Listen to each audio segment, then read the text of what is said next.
Hey everyone! So, have you ever noticed how sometimes prices for things like gas or groceries suddenly go up or down, and you wonder why? Well, what's happening behind the scenes has a lot to do with supply and demand. It's something we all experience in our everyday lives, whether we realize it or not.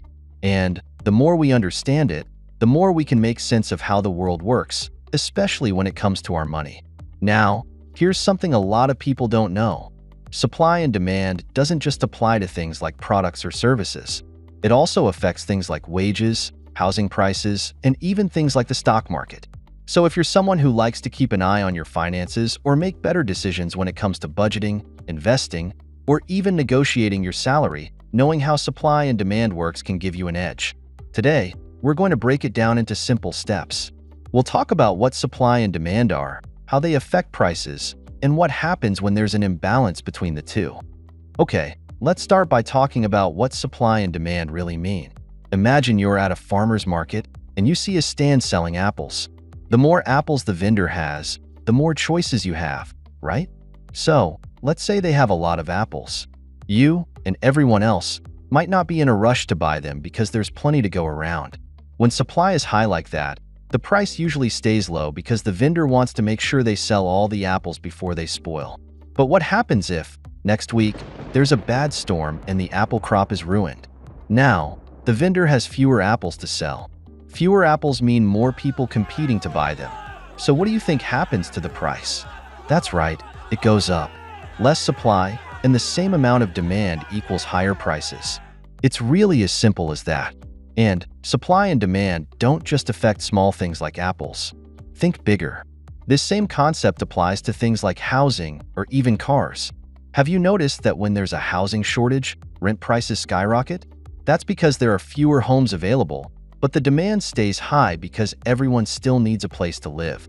Same goes for cars. Remember when car prices soared during the pandemic because of a shortage in computer chips? Less supply, same demand, higher prices. Now, on the flip side, what if there's too much supply and not enough demand? Let's say that at the end of the farmer's market, the vendor still has a ton of apples left. They might lower the price just to make sure they don't go to waste. That's what we see with things like clearance sales in stores. Too much stock and not enough buyers. And when businesses are stuck with too much inventory, they have to drop prices to make sure they can sell it all. So then, what happens when both supply and demand change at the same time? Let's use something like video game consoles as an example. Imagine a brand new console comes out and everybody wants it.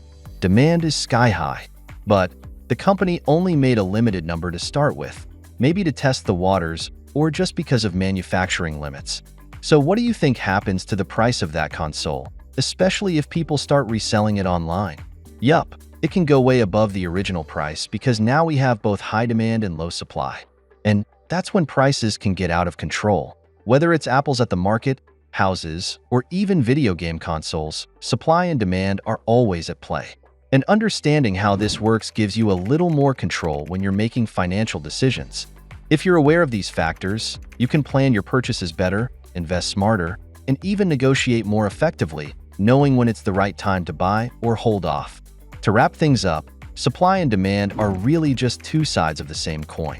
When you understand how they work together, you can start seeing patterns in the world around you, patterns that can help you make more informed choices with your money. Thanks for sticking with me today, and if this helped clarify things for you.